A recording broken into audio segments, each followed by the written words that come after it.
स्वागत है आपका मेरे चैनल में। आज हम पढ़ेंगे यात्रियों के नज़रिए से। ये इसका पार्ट 3 है। इसकी पार्ट 2 वीडियो और पार्ट 1 वीडियो नहीं देखी तो आप देख सकते हो, ठीक है। देखो यहाँ पे जो है, बर्नियर ने देश के कई भागों की यात्रा की और जो देखा उसके विषय में विवरण लिखे। वह सामान्यतः भारत में जो देखता है उसकी तुलना यूरोपीय स्थिति से करता है, यानी कि उसका जो तुलनात्मक अध्ययन है वो बहुत ज़्यादा मजबूत है। तुलनात्मक अध्ययन का मतलब क्या है? तुलनात्मक अध्ययन का मतलब ये है कि जब भी बर्नियर कुछ भी वृत्तांत लिखता था तो वो भारत और यूरोप को, मतलब उस वहाँ के समाज से अंतर करता था। जब वो अंतर करता था तो उसको पता चलती थी कि भारत का जो है यहाँ पे कितनी दयनीय स्थिति से गुजरना पड़ता है। तो उसने उसकी दयनीय स्थिति बताई थी यहाँ पे कुल मिलाकर। और लुई 14वां को उसने समर्पित किया था, क्या अपनी कृति फ्रांस के शासक को समर्पित की। प्रभावशाली अधिकारियों मंत्री को पत्रों के रूप में लिखे गए थे। उसके अन्य कार्य प्रभावशाली अधिकारियों मंत्रियों पत्रों के रूप में लिखे, मतलब जो भी कार्य किया उसने पत्रों के माध्यम से बता दिया। लगभग प्रत्येक दृष्टांत में बर्नियर ने भारत की स्थिति को यूरोप के विकास की तुलना में दयनीय बताया। देखो, जैसा कि हम देखेंगे, आकलन हमेशा सटीक नहीं था, फिर भी उसके कार्य प्रकाशित हुए। तो बर्नियर ने वृत्तांत में अत्यधिक प्रसिद्ध हो गए थे, ठीक है। उसके फिर मुगल सेना के साथ यात्रा है। अगर आप इसको पढ़ना चाहते हो तो मैं रीड कर देती हूँ। बर्नियर ने मुगल सेना की जब वो यात्रा कर रहा था ना, तो उस जो सेना थी कश्मीर से कूच के संबंध में कुछ विवरण दिया है। यहाँ पे कहा गया है कि हमारे भारत में क्या है, प्रथा के अनुसार उसको जो है 2 अच्छे तुर्कमान घोड़े देखने की अपेक्षा की जाती है, और मैं अपने साथ शक्तिशाली फारस ऊंट का चालक, अपने घोड़ों के लिए एक खान सामा तथा एक सेवक जो हाथी में पानी का पात्र लेकर मेरे घोड़े के आगे चलता है भी रखता हूँ, ठीक है। मुझे हर उपयोगी वस्तु दी गई है, जैसे औसत का आकार, एक तब्बू, एक दरी, चादर। तो ये सब बताया गया उसने। इसको आप खुद ही रीड कर लो, क्योंकि इसके टाइम उसने बस अपना विवरण दे रखा है। चमड़े के पट्टे बने जाल में रखा, और क्या बोलते हैं, सुदृढ़ दोहरे बोरे मिले हैं उसको। इस देश में नींबू और शरबत में दही अधिक ताजगी भरी वस्तु नहीं माना जाता है। तो यहाँ पे कहा जा रहा है कि नींबू, शरबत, दही ये अधिक ताजगी भरी वस्तु कोई नहीं मानी जाती है यहाँ पे, ठीक है। तो उसको आप चावल, सौंफ, एक प्रकार की शाक पौधा, सुगंधित मीठी रोटी, नींबू और चीनी का भंडार साथ रखा है, ठीक है। तो उसने ये विवरण दिया है, इसको आप पढ़ना एक बार, ठीक है। अब हम यहाँ आते हैं डायरेक्टली भारत के विषय में विचारों का निर्माण एवं प्रसार। भारत के विषय में विचारों का सृजन। देखो, जो हमारे भारत देश है, ठीक है, इसका विचारों का सृजन कैसे होगा? जब स्प्रेड होगा। स्प्रेड माने जब फैलाव होगा। जब यहाँ के यात्री भारत आ सकते हैं, बाहर के यात्री, तो हम भी तो जो है दूसरे देश जा सकते हैं यात्री के तौर पे। तो वहीं यहाँ पे कहा जा रहा है कि उनकी पुस्तकों के प्रशासन यूरोपीय लोगों ने भारत की छवि का सृजन की सहायता की। 1750 के बाद शेख इतिसमुद्दीन और मिर्जा अबू तालिब भारतीयों ने यूरोप की यात्रा की। उन्होंने यूरोपीय लोगों की भारतीय समाज की छवि का सामना करना पड़ा, और उन्हें तथ्यों को अपनी अलग व्याख्या के माध्यम से प्रभावित करने का इससे प्रयास किया गया। देख रहे हो, ठीक है। अब देखो उनका फ़ायदा क्या हुआ। एक तो वो यात्रा के रूप में आए, और क्या बोलते हैं, उन्होंने जो भी कुछ यहाँ वहाँ पे भारत के बारे में चीज़ें जो भी पढ़ी होंगी वृत्तांतों के अंदर, वो पता चली। अब कोई जाएगा वहाँ पे तो उसको लगेगा नहीं भारतीय है, इनकी क्या क्या होता है, कैसी प्रथाएं होती हैं, कुछ अच्छी भी होती हैं, कुछ बुरी भी होती है, कुछ अच्छी चीज़ें भी, कुछ बुरी चीज़ें भी। तो बहुत ज़्यादा लोग जज करने लग जाते हैं, ठीक है। कहीं भी देखोगे, चाहे वो एक व्यक्ति हो, चाहे वो एक देश हो, चाहे एक परिवार हो, चाहे एक समूह हो, कहीं ना कहीं दूसरे समूह जो होते हैं, दूसरे दल होते हैं, वो जज करने का प्रयास करते ही करते हैं। आप बुरी चीज़ों को सामने ला सकते हो, ठीक है, ताकि हमारा समाज उससे कुछ सीखे, ठीक है। ताकि जैसे हिस्ट्री है, हिस्ट्री में कोई चीज़ बुरी भी होती है, हम हिस्ट्री तो पढ़ रहे हैं, और कुछ अच्छी भी होती है, तो हम अच्छी बातों को अडॉप्ट करेंगे और बुरी बातों से सीखेंगे कि भविष्य में, निकट भविष्य में ऐसा ना हो, है ना। बर्नियर के कार्य फ्रांस में 1670 से 71 में प्रकाशित हुए। कब से? 1670 से 71, दैट इज इम्पॉर्टेंट, ठीक है। अगले 5 वर्षों में भीतर अंग्रेजी, डच, जर्मन, इतावली भाषाओं में अनुवाद हुआ। 1670 से 1725 के भी उसका वृत्तांत फ्रांस में 8 बार मुद्रित हो चुका था। कितनी बार? 8 बार, बहुत ही बड़ी बात है। 1684 में यह 3 बार अंग्रेज में पुनर्मुद्रित हुआ। यह अरबी और फारसी वृत्तांतों में जिसका प्रसार हस्तलिपियों के रूप में होता है, और जो 1800 से पहले सामान्यतः प्रकाशित नहीं होते, कि पूरी तरह विपरीत था। तो यहाँ पे कहा जा रहा है बर्नियर के कार्य फ्रांस से 1670 से 71 में प्रकाशित हुए थे, और अगले 5 वर्षों के भीतर की अंग्रेजी, जर्मन, इतावली भाषाओं में इसका अनुवाद हो चुका था। 1670 से 1775 के बीच उसका वृत्तांत फ्रांसीसी में 8 बार पुनर्मुद्रित हो चुका। 1684 तक यह 3 बार अंग्रेजी में पुनर्मुद्रित हो चुका था। ठीक है, फ्रांसिस में 8 बार और जो आपका अंग्रेजी में 3 बार। यह अरबी और फारसी वृत्तांतों में जिसका प्रसार हस्तलिपियों के रूप में होता है और जो 1800 से पहले सामान्यतः प्रकाशित नहीं होते, कि पूरी तरह यहाँ पे विपरीत है। ठीक है, तो यहाँ पे खाली जो अरबी फारसी में वृत्तांत है उसका जो प्रसार था वो हस्तलिपियों के रूप में हुआ था, लेकिन 1800 में से पहले प्रकाशित नहीं होते जो पूरी तरह। अब तो प्रिंटिंग प्रेस वगैरह आएगा ना, तो धीरे धीरे प्रकाशित तो होगा चीज़ें। विशाल, बहुत पहुंच वाली एक भाषा। संस्कृत के विषय में अलबरूनी यह लिखता है, यदि आप इस कठिनाई संस्कृत भाषा सीखने के पार पाना चाहते हैं तो यह आसान नहीं हो, क्योंकि अरबी भाषा की तरह शब्दों विभक्तियों दोनों में ही इस भाषा में बहुत विस्तृत है। इसमें एक वस्तु के लिए कई शब्द, मूल, व्युत्पन्न दोनों प्रयुक्त होते हैं और एक ही शब्द का प्रयोग कई वस्तुओं के लिए होता है। इन्हें भली प्रकार से समझने के लिए विभिन्न विशेषक संकेतक पदों के माध्यम से एक दूसरे से अलग किया जाना चाहिए। मतलब ये संस्कृत की विशेषताएं बताने का यहाँ पे प्रयास कर रहा है कि अरबी की तरह इसको मत समझो। ठीक है, इसमें विभिन्न विभक्तियां होती हैं, शब्द होते हैं, एक ही शब्द को कितनी वस्तुओं के लिए यूज़ किया जाता है तो बता रहा है। तो एक विशाल भाषा है बोल रहे हैं। फिर आते हैं हम एक अपरिचित संसार की समझ, अलबरूनी तथा संस्कृतवादी परंपरा। ठीक है, यहाँ पे कहा जा रहा है कि संसार की समझ कैसे करेंगे, अलबरूनी तथा संस्कृतवादी परंपरा की यहाँ बात की जा रही है। ठीक है, समझने की बाधाएं और उन पे विजय। जैसा कि हमने देखा कि यात्रियों ने पहले तो हम हेडिंग समझने का प्रयास करते हैं 1 मिनट। ठीक है, देखो, एक अपरिचित संसार। ठीक है, मैं हमेशा आगे बढ़ने की उत्साह हो जाती हूँ, मुझे समझ आता है कि हेडिंग को समझा देना चाहिए। देखो, अपरिचित संसार माने जिसके बारे में आप जानते ना हो, आप ऐसे शहर जा रहे हो अनजाने शहर में जिसकी आपको अंडरस्टैंडिंग ही नहीं है। अलबरूनी तथा संस्कृतवादी परंपरा, और अलबरूनी जो है उस शहर में जाके, उस अपरिचित संसार में जाके संस्कृतवादी परंपरा को भी यहाँ पे सीखता है। कैसे समझने में बाधाएं कैसे पहुंचेगी, देखो उनकी लैंग्वेज अलग है, हमारी लैंग्वेज अलग है, तो अंडरस्टैंडिंग कैसे होगी, ठीक है। तो क्या क्या बाधाएं थी और कैसे उस पर विजय पाई। जैसा कि हमने देखा है कि यात्रियों ने उपमहाद्वीप में जो भी देखा सामान्य, तो उसकी तुलना में उन्होंने उन प्रथाओं से भी जिससे वे परिचित थे, प्रत्येक यात्री ने जो देखा उसे समझने के लिए एक अलग विधि अपनाई। उदाहरण के लिए अलबरून ने अपने निर्धारित उद्देश्यों में निहित समस्याओं से परिचित था। उसने कई अवरोधों की चर्चा की जो उसके अनुसार समझ में बाधा थी। उससे पहला अवरोध भाषा थी, मैंने पहले ही बता दिया था आपको। अवरोध क्या होगी, भाषा होगी। उसके अनुसार संस्कृत, अरबी, फारसी इतनी भिन्न थी कि विचारों और सिद्धांतों को एक भाषा में अनुवादित करना आसान नहीं था। भैया कोई नई लैंग्वेज सीख रहे हो, ठीक है, जब हम नई लैंग्वेज सीख रहे हो तो उसमें जो है आपको कठिनाइयाँ तो मौजूद होगी ही ना। उसके द्वारा चिन्हित द्वारा अवरोध, धार्मिक अवस्था और प्रथा में भिन्नता है। यानी यहाँ कहा जा रहा है कि दूसरा अवरोध क्या है, धार्मिक अवस्था, यानी रिलीजियस जो स्टेटस था, ठीक है, वो चीज़ बता रहे हैं। प्रथा में भिन्नता थी। उसके अनुसार तीसरा अवरोध अभिमान था। यहाँ रोचक बात यह है कि समस्याओं की जानकारी होने पर भी अलबरूनी लगभग पूरी तरह ब्राह्मणों द्वारा रचित कृतियों पर आश्रित रहा। उसने भारतीय समाज को समझने के लिए अक्सर वेदों, पुराणों, भगवत गीता, पतंजलि की कृतियों, मनुस्मृति आदि अंश का उद्धृत किया। देखो, अलबरूनी के अवरोध हेडिंग डाल सकते हो आप ऐसे करके, अलबरूनी अवरोध या यात्री के वक्त अवरोध लिख सकते हो हेडिंग में। उसके बाद लिखना है पहला क्या है, भाषा। दूसरा अवरोध क्या था, धर्म। और तीसरा अवरोध जो उसने कहा था, अभिमान, है ना। सहारा किस किस का लिया, पुराणों, वेदों, ठीक है, इनका सहारा लिया। ब्राह्मणों पर आश्रित जो भी करी, उद्धृत, अलंकरण किया उन्होंने। और अरबी, फारसी और संस्कृत को सीखना, इतना जो है तीनों में भिन्नताएं मौजूद थी। ठीक है, पतंजलि, भगवत गीता भी है यहाँ, मनुस्मृति आदि अंश उद्धृत की। अलबरूनी का जाति व्यवस्था का विवरण। अलबरूनी ने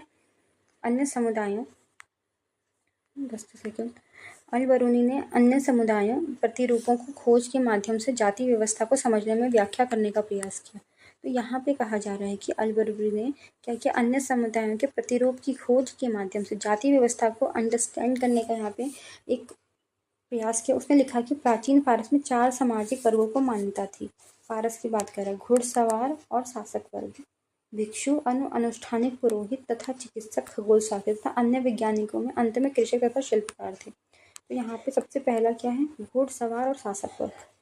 ठीक है, पारस में 4 सामाजिक वर्ग जो थे स्थापित थे, जैसे हमारे यहाँ ब्राह्मण, क्षत्रिय, वैश्य, शूद्र, वैसे यहाँ पे वो बता रहा है फारस के बारे में। 4 चीज़ें यहाँ पे भी हैं, घुड़सवार और शासक वर्ग, दूसरा है भिक्षु। ठीक है, दूसरा क्या है, भिक्षु है ना, भिक्षु, और तीसरा है अनुष्ठानिक पुरोहित और चिकित्सक, चौथा है खगोल शास्त्री, अन्य वैज्ञानिक, ये तीनों एक ही हैं। ठीक है, ये दोनों एक ही हैं, और अंत में कृषक और शिल्पकार, 4 हो गए। ठीक है, नंबर 1 है घुड़सवार और शासक वर्ग। ठीक है,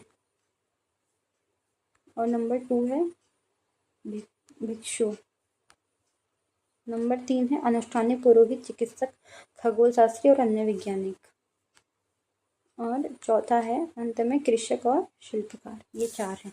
तो इन चारों के नाम आपको याद चाहिए। पहला तो ईजी है, घुड़सवार और शासक, दूसरा फिर भिक्षु, ये थोड़ा लंबा नाम है, अनुष्ठानिक पुरोहित, वैज्ञानिक, चिकित्सक, खगोल शास्त्री, तो ये सब एक ही में समाहित कर दिए गए हैं, इसको एक वर्ग माना गया है। ठीक है, ओके, तो यहाँ पे पर फिर आपको एक वाइट पेज में दिखाते हैं। फारस 4 वर्गों में विभक्त था। कौन कौन सा, पहला था, दूसरा, तीसरा, चौथा। पहला वर्ग था आपका शासक वर्ग, शासक और घुड़सवार लिखती हूँ, घुड़सवार।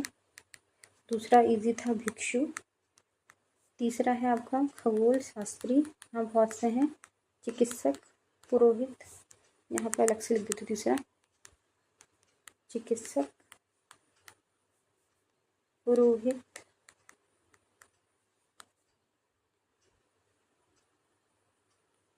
वैज्ञानिक, खगोल शास्त्री। ठीक है, ये तीसरा है। ओके, और आपका जो चौथा वाला मैं दिखा देती हूँ आपको, है आपका कृषक और शिल्पकार। ठीक है, आई होप आपको याद हो गया हो। तो एक बार बिना देखे करो भाई। देखो, फर्स्ट है शासक यानी घुड़सवार। ठीक है, दूसरा है भिक्षु, तीसरा है भी आधा खगोल शास्त्री, दूसरे पुरोहित, तीसरे चिकित्सक, वैसे वैज्ञानिक, और चौथा है कृषक और शिल्पकार। ये लो, हो गया ना। मेन मुद्दे तो याद रखने ही चाहिए। ठीक है, दूसरे शब्दों में वह देखना चाहता था कि यह सामाजिक वर्ग केवल भारत तक ही सीमित नहीं है, इसके साथ ही उसने यह दर्शाया कि इस्लाम में सभी लोगों को समान माना जाता था, उनमें भिन्नताएं केवल धार्मिकता के पालन में थी। जाति व्यवस्था के संबंध में ब्राह्मणवादी व्याख्या को मानने के बावजूद अल-बरूनी ने अपवित्रता की मान्यता को स्वीकार किया। उसने लिखा कि हर वस्तु अपवित्र हो जाती है, अपनी पवित्रता की मूल स्थिति को पुनः प्राप्त करने का प्रयास करती है और सफल होती है। सूर्य हवा को स्वच्छ करता है, समुद्र नमक पानी को गंदा होने से बचाता है।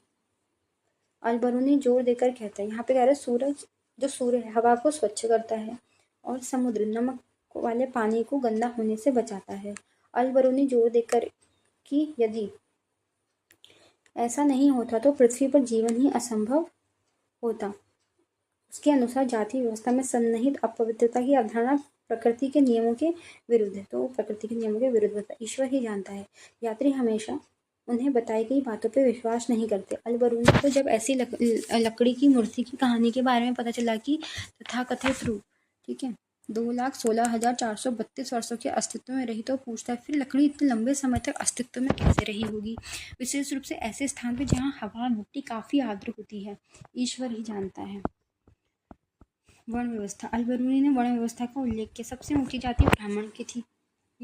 उसके विषय में हिंदू के ग्रंथ हमें बताते कि ब्राह्मण सिर से उत्पन्न हुआ है, क्योंकि ब्रह्म प्रकृति नामक शक्ति का दूसरा नाम है। सिर शरीर का सबसे ऊपरी भाग होता है, इसलिए ब्राह्मण पूरी प्रजाति में सबसे चुनिंदा भाग है। इसी कारण हिंदू उसे मानव जाति में उत्तम मानता है। अगली जाति क्षत्रिय है, जिसका सृजन ऐसा ब्रह्मा के कंधों और हाथों से हुआ है। उसका दर्जा ब्राह्मणों से अधिक नीचे नहीं है। उसके पश्चात वैश्य आते हैं, जिसका उद्भव ब्रह्म जंघाओं से उत्पन्न हुआ है। फिर शूद्र, जिसका सृजन उसके चरणों में है। अंतिम दो वर्णों के बीच अधिक अंतर नहीं है, लेकिन इनकी भी भिन्नता होने पर भी ये साथ एक शहरों और गाँव में रहते हैं। समान घरों आवास में मिलजुल कर भी रहते हैं। अब देखो, अब इसे ज़्यादा माइंड मत करना भाई, ये उस समय के समाज की बात हम बता रहे हैं आपको, ठीक है। तो यहाँ पे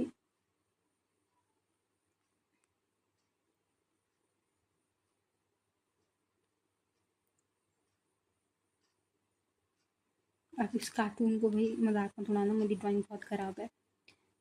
तो सबसे पहले ब्राह्मण हैं, ठीक है, वो बताते हैं कि जो हमारे ब्राह्मण हैं उनका उत्पत्ति ब्रह्मा के कहाँ से हुई है, सिर से हुई है, ठीक है, सिर से हुई है।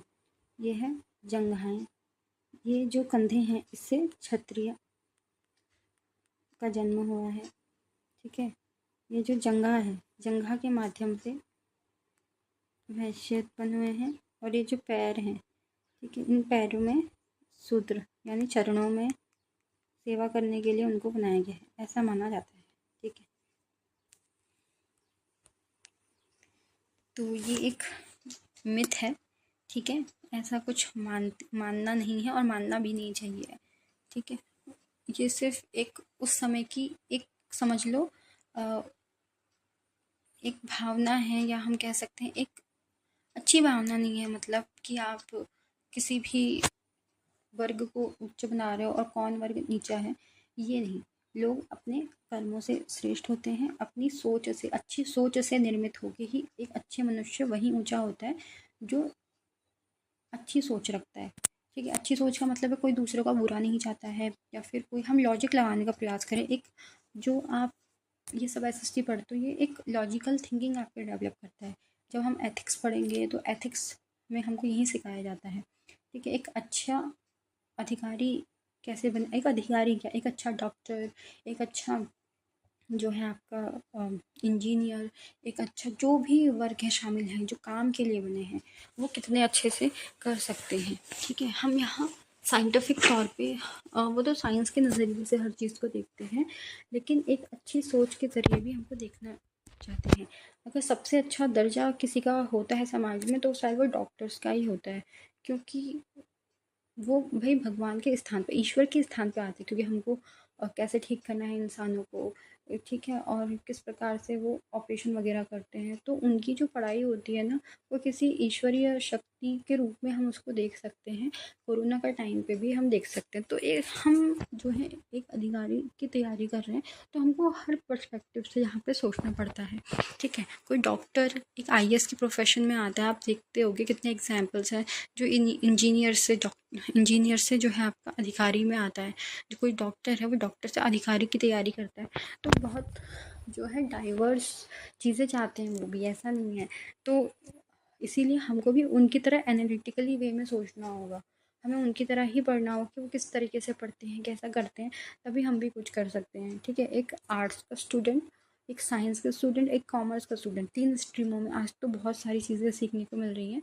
तो हमें उनसे मतलब किस तरीके से पढ़ते थे, ठीक है। एक देखो, एक साइंस का व्यक्ति जब हिस्ट्री पढ़ता है वो बहुत अलग नज़रिए से पढ़ता है, और एक हिस्ट्री का स्टूडेंट जो पढ़ता है वो बहुत मतलब अलग नज़रिए से पढ़ेगा, ठीक है। देखो, दो ही चीज़ होते हैं। जो एसएसटी पढ़ता है वो या तो कुछ बनने के लिए पढ़ता है, या तो कुछ बनने के लिए नहीं पढ़ता है। क्योंकि अगर किसी को कुछ बनना है तो फिर उसको ये सब चीज़ें पढ़नी पड़ेगी। ये एसएसटी, ज्योग्राफी भाई क्यों पढ़ रहे हैं, इस हिस्ट्री क्यों पढ़ रहे हैं, तो ये क्वेश्चन नहीं आना चाहिए माइंड में कभी भी। ये ऐसा सब्जेक्ट है जो आपको नंबर दिलाता है और आपकी लॉजिकल थी। देखो, एक मनुष्य में इमोशंस का होना बहुत ज़रूरी होता है। इमोशनल लेस की दुनिया बहुत चल रही है आजकल, ठीक है। इमोशन नहीं होने चाहिए, इमोशन नहीं होने चाहिए। प्रैक्टिकल बनो, प्रैक्टिकल बनो, इस पे बहुत ज़्यादा फोकस किया जाता है। लेकिन आपको प्रैक्टिकल बनना है, लेकिन एक इमोशन के साथ। आपको ऐसा ह्यूमन नहीं बनना है कि आप रोबोट थोड़ी ना हो भाई, इंसान हो। और इंसान को जो है एक यहाँ पे देखो, ये जो भी चीज़ें आप पढ़ो, ब्राह्मण, वैश्य, क्षत्रिय, शूद्र, उच्च जाति नीच जाति, एक रोबोटिक्स वे में नहीं लग रहा है आपको कि क्या बोलते हैं। जो एक इंसान है, उसकी सिर से, कंधों से जन्म हो रहा है इंसान का, तो वो हो सकता है, लेकिन उसको बांटा गया है इस आधार पे, ये नहीं हो सकता है, ठीक है। तो ये एक मिथ के तौर पे चलो, और इसको दिल पे मत लेना। कभी भी कोई कोई ले लेता है सच में पढ़कर, लेकिन मत लेना, ठीक है। ऐसा कुछ होता नहीं है, ठीक है। सोच बेहतर होती है, एक अधिकारी के तौर पे सोचो। वो ना कोई जाति देखता है, ना कोई कुछ देखता है आपको, ठीक है। तो ये जो इसको एक एनालिटिकल वे में, मैंने कहा ना, लॉजिकल थिंकिंग और एनालिटिकल वे में सोचोगे, पर्सपेक्टिव से सोचोगे तो बहुत अच्छे से पढ़ पाओगे, ठीक है। उस समय का समाज की वहाँ चर्चा चल रही है, तो सोसाइटी, जो कि सोसाइटी है वो आज के समय में ऐसी नहीं है, बट हाँ है। और बहुत, मतलब लगा लो 100% में से उस समय का समाज 100% इस चीज़ को मानता था। तो अभी मेरे हिसाब से अंदर ही अंदर लोग कहेंगे अब नहीं होता है, ये नहीं होता, बट 65% लोग ना अभी भी इस मिथ में चलते हैं।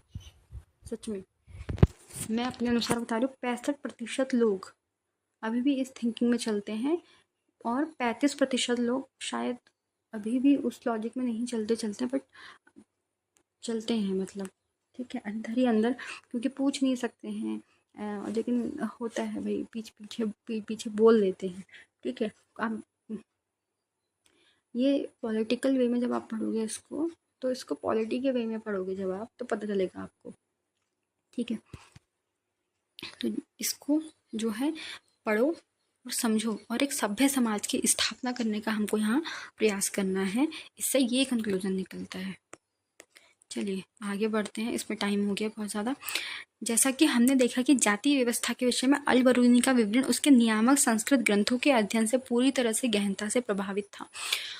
यहाँ पे कहा जा रहा है कि जो कास्ट सिस्टम है उसके जो सब्जेक्ट है, ठीक है, उसके जो सब्जेक्ट के रूप में कहा गया कि अल बरूनी का विवरण नियामक संस्कृत ग्रंथों के अध्ययन से पूरी तरह से गहनता से यहाँ इम्पैक्ट पड़ा था। इन ग्रंथों में ब्राह्मणों के दृष्टिकोण से जाति व्यवस्था को संचालित करने वाले नियमों का प्रतिपादन दिया गया था, लेकिन वास्तविक जीवन में यह व्यवस्था इतनी भी कड़ी नहीं थी। उदाहरण के लिए अत्यंत शाब्दिक रूप से व्यवस्था से परे नामक श्रेणियों से समानता यह अपेक्षा की जाती थी कि वे किसानों और जमींदारों के लिए सस्ता श्रम उपलब्ध कराएं। अध्याय 8 में देखेंगे हम इसको।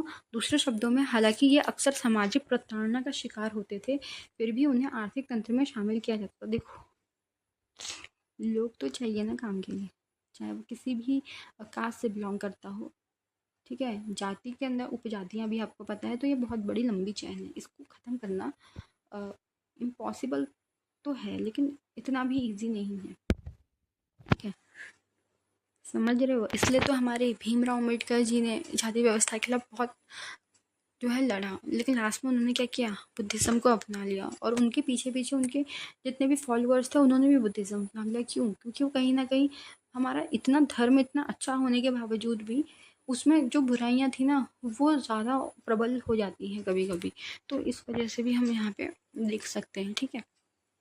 ओके, अब देखो आगे देखो। दूसरे शब्दों में, हालांकि ये अक्सर सामाजिक प्रताड़ना का शिकार होते थे। आर्थिक तंत्र में तो शामिल करेंगे, खेती वेती कराते थे भाई, क्या बोलते हैं इनसे, बटाइयों की तरह खेती कराते थे, कर वसूलते थे। क्यों?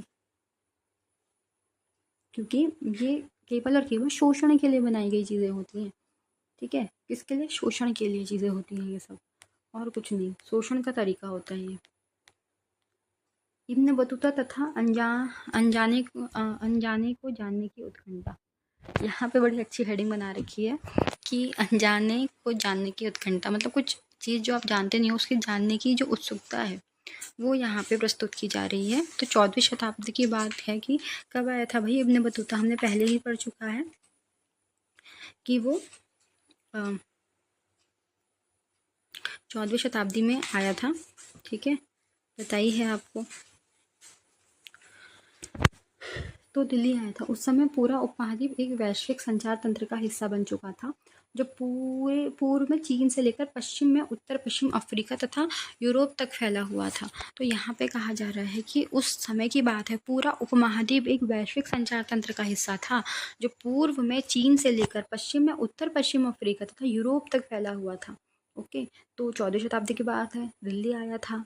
उस समय क्या हो रहा था, उपमहाद्वीप के एक वैश्विक संचार क्या होता है, ग्लोबल कम्युनिकेशन सिस्टम को बनाने का यहाँ प्रयास किया जा रहा था। देखो, कोई यहाँ यात्रा करने आएगा, हम भी वहाँ यात्रा करने जाएंगे, तो एक ग्लोबली यानी वैश्विक संबंध मजबूत होता है, नहीं होता। आज के पर्सपेक्टिव में दे तो हमारे प्रधानमंत्री दूसरे देशों की यात्रा करते हैं, दूसरे देशों के पीएम प्रेसिडेंट यहाँ पे आते हैं, राजदूत आते हैं। क्यों? क्योंकि मजबूतों को संबंधों को मजबूत करना बहुत अच्छा होता है। ठीक है।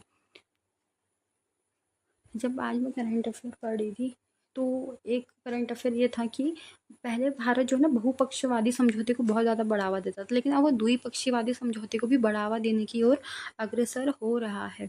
ठीक है, क्योंकि हमारी कंट्री जो है तटस्थता पे आधारित है, गुट निरपेक्षता नीति आपने पढ़ी होगी। ठीक है, तो हमको तटस्थ रह के कार्य करता है, लेकिन शायद अब भारत जो है द्विपक्षीय समझौते अगर करने लग गए तो ये बहुत अच्छा मूव होगा, क्योंकि हम एक बोल्ड स्टेप नहीं ले पाते हैं, हम किसी भी कंट्री का साइड नहीं लेते। हम कहते हैं कि शांति को, पीस को यहाँ पे ज़्यादा महत्व दिया जाए। ठीक है, हम किसी भी क्योंकि हम देखो, होता है क्या है ना कि अगर कोई कंट्री है तो दो कंट्री के बीच में क्या होता है कि अगर हमारी उससे भी दोस्ती है और फिर यानी ए कंट्री है, बी कंट्री है, सी कंट्री है। ठीक है, हमारी बी से भी अच्छी दोस्ती है, सी से भी अच्छी दोस्ती है, लेकिन बी और सी के बीच में झगड़ा है, हम किसका साथ देंगे? हम यही तो कहेंगे आप दोनों अपने बीच में शांति बना लो। ठीक है, वो बोल्ड स्टेप ले ही नहीं पाता है। ठीक है, तो शायद ये एक नया मूव हो हमारी तरफ से, या फिर हम कह सकते हैं कि एक उदाहरण ले सकते हैं। ऐसा हुआ तो नहीं है, बट हो सकता है आने वाले समय में। ठीक है, तो ऐसे हम मीन्स में अपने आंसर राइटिंग में उसको डाल सकते हैं। ठीक है, अब आगे बढ़ते हैं। यहाँ पे कहा जा रहा है कि उत्तर पश्चिम अफ्रीका और यूरोप तक फैला हुआ, पूर्व चीन से लेकर उत्तर पश्चिम अफ्रीका और यूरोप तक फैला हुआ था, जैसा कि हमने देखा है कि इब्न बतूता ने स्वयं इन क्षेत्रों को बड़े पैमाने पर यात्रा की, पवित्र पूजा स्थलों को उसने देखा, विद्वान लोगों तथा शासकों के साथ समय बिताया, कई बार काजी के पद पे रहा, शहरी केंद्रों में विश्ववादी संस्कृति का उपभोग किया, जहाँ अरबी, फारसी, तुर्की तथा अन्य भाषाएं बोलने वाले लोग विचारों, सूचनाओं तथा उपाख्यानों का आदान प्रदान करते थे। इनमें अपनी धर्मनिष्ठा के लिए प्रसिद्ध लोगों की ऐसी राजाओं और निर्दयी तथा दयावान दोनों हो सकते थे, तथा सामान्य पुरुष और महिलाओं तथा उसके जीवन की कहानियां सम्मिलित थी। जो भी कुछ अपरिचित था उसे विशेष रूप से रेखांकित किया जाता था।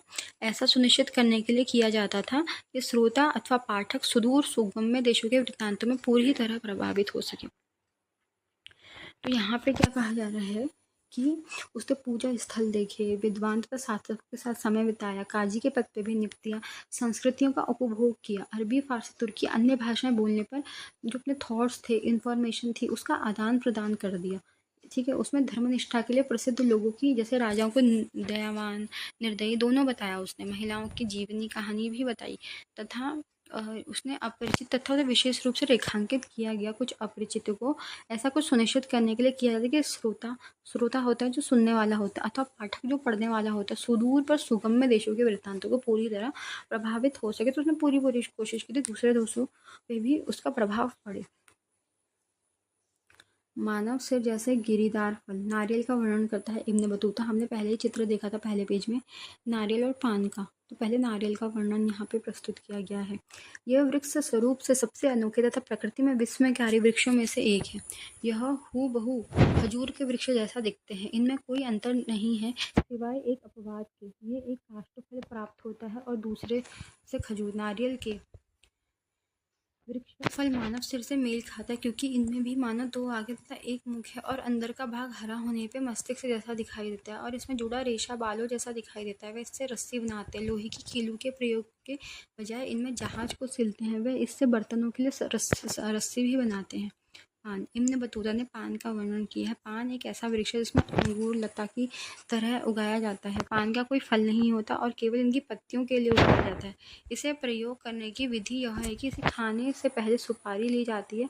यह जायफल जैसी होती है। इसमें तब तोड़ा जाता है जब तक इनके छोटे छोटे टुकड़े नहीं हो जाते, और इन्हें मुंह में रख के चबाया जाता है। इसके बाद पान की पत्ती के साथ इन्हें चबाया जाता है। ठीक है, इब्न बतूता और भारतीय शहर। इब्न बतूता उपमहाद्वीप के शहरों और उन लोगों के लिए व्यापक अवसरों से भरपूर पाया है। ठीक है, तो यहाँ पे कहा जा रहा है इब्न बतूता ने जो भारतीय शहर है उसमें क्या क्या देखा। इब्न बतूता ने उपमहाद्वीप के शहरों में उन लोगों को व्यापक अवसर भरपूर पाया जिसके पास आवश्यक इच्छा साधन कौशल है, स्किल है यानी डिज़ायर है, ठीक है, और रिसोर्सेज हैं, इच्छा साधन कौशल था। ये शहर घनी आबादी वाले तथा समृद्ध थे, ठीक है, घनी आबादी थी, समृद्ध, सिवाय कभी कभी युद्धों तथा अभियानों में होने वाले विध्वंस के। इब्न बतूता के वृत्तांत से ऐसा प्रतीत होता है कि अधिकांश शहरों में भीड़ भाड़ वाली सड़कें तथा चमक धमक वाले रंगीन बाजार थे जो विविध प्रकार की वस्तुओं से भरे रहते थे। इब्न बतूता दिल्ली को एक बड़ा शहर, विशाल आबादी वाला तथा भारत का सबसे बड़ा बताता है। दौलताबाद महाराष्ट्र में भी कम नहीं था, आकार में दिल्ली को भी चुनौती देता था। दिल्ली दिल्ली जिसे तत्कालीन ग्रंथों में अक्सर दिल्ली का नाम उद्धृत किया गया है, विवरण प्रस्तुत करते। दिल्ली बड़े क्षेत्र में फैला घनी जनसंख्या वाला शहर था। शहर के चारों ओर बनी प्राचीन अतुल्य दीवार की चौड़ाई 11 हाथ 1 हाथ लगभग 20 इंच के बराबर है और इसके भीतर रात्रि के पहरेदार, द्वारपालों के कक्ष हैं। प्राचीरों के अंदर खाद्य सामग्री, हथियार, बारूद, प्रक्षेपास्त्र तथा घेरेबंदी में काम आने वाली मशीनों के संग्रह के लिए भंडार घर बने हुए हैं। प्राचीर के भीतर भाग में घुड़सवार पैदल सैनिक शहर एक से दूसरे छोर आते जाते हैं। प्राचीर खिड़कियां जो शहर की ओर खुलती है, इन खिड़कियों के माध्यम से प्रकाश अंदर आता है और प्राचीर का निचला भाग पत्थर से बना है जबकि ऊपरी भाग ईंटों से। ठीक है, ये दिख रहा है ना, ये तो ये एक चित्र है तुगलकाबाद का, दिल्ली का एक मेहराब है और बाईं तरफ किलेबंद की दीवार का एक हिस्सा है, किलेबंद की गई है और ये 5.8 ऊपर और ये है, ये वाला चित्र है 5.9 बस्ती है, ठीक है। अब यहाँ पे फिर से अच्छे से देख लो इसको। यहाँ पे दिल्ली की तारीफ़ करी गई है वैसे एक तरीके से देखा जाए तो दिल्ली नाम था और बहुत घनी वाली और जनसंख्या वाला क्षेत्र था। शहरों के चारों ओर बनी प्राचीर अतुलनीय थी, ठीक है, और दीवार की चौड़ाई मतलब उस दीवार की चौड़ाई 11 हाथ यानी 20 इंच के बराबर थी, ठीक है। भीतर रात्रि पहरेदार और द्वारपालों के कक्ष थे, ठीक है। प्राचीरों के अंदर खाद्य सामग्री, बारूद और आपके प्रक्षेपास्त्र, घेरेबंदी का काम करने वाले मशीनों के संग्रह के लिए भंडार घर बने हुए थे। प्राचीर के भीतर घोड़सवार थे, मतलब कमरे बने थे पहरेदार और द्वारपालों के लिए। 20 हाथ बराबर चौड़ा था, 11 हाथ बराबर 20 इंच के बराबर। पैदल सैनिक शहरी शहर एक दूसरे से छोर तक आते जाते हैं। प्राचीर में खिड़कियां बनी हैं और शहर की ओर खुलती है, खिड़की भी बनी, खिड़की खोलोगे तो शहर दिखाई देगा। इन्हीं खिड़कियों के माध्यम से प्रकाश अंदर तक आता है और प्राचीर का निचला भाग पत्थर का बना होता है और ऊपरी भाग ईंट का। इनमें एक दूसरे के पास बनी गई मीनारें हैं। इस शहर के 28 द्वार हैं, इन्हें दरवाज़ा कहा जाता है और इनमें से बदायूं दरवाजे सबसे विशाल है। मांडवी दरवाजे के भीतर एक अनाज मंडी है। गुल दरवाजे के बगल में एक फलों का बगीचा है। दिल्ली शहर में एक बेहतरीन कब्रगाह है जिसे बनी कब्रों के ऊपर गुम्मद बनाया गया है। जिन्हें कब्रों पर गुम्मद नहीं है उनमें निश्चित रूप से मेहराब है। कब्रगाह में कंदाकार चमेली तथा जंगली गुलाब जैसे फूल उगाए जाते हैं और फूल सभी मौसमों में खिले जाते हैं, ठीक है। देखो यहाँ पे एक पिक्चर दिखाया गया है, ठीक है। इस पिक्चर को अच्छे से देख लीजिए एक बार, ओके। तो ये पिक्चर देख पा रहे हो आप, ठीक है। ये देखो, इसको मत पढ़ो भाई, ये AI ने ऐसे ही लिखा है, जो मैं बता रही हूँ बस उसको सुन लो, ठीक है। ये देखो, ये रात्रि के पहरेदार हैं, यहाँ पहरेदार दिखाया गया है, ठीक है। और ये है हथियार वगैरह लिखे गए हैं यहाँ पे, ठीक है। और यहाँ पे देखो, यहाँ पे ये सब कुछ आपको दिखेगा। ये गुम्मद आपको दिख रहे होंगे। ये एक एक्चुअल चित्र नहीं है, ये AI ने बना रखा है।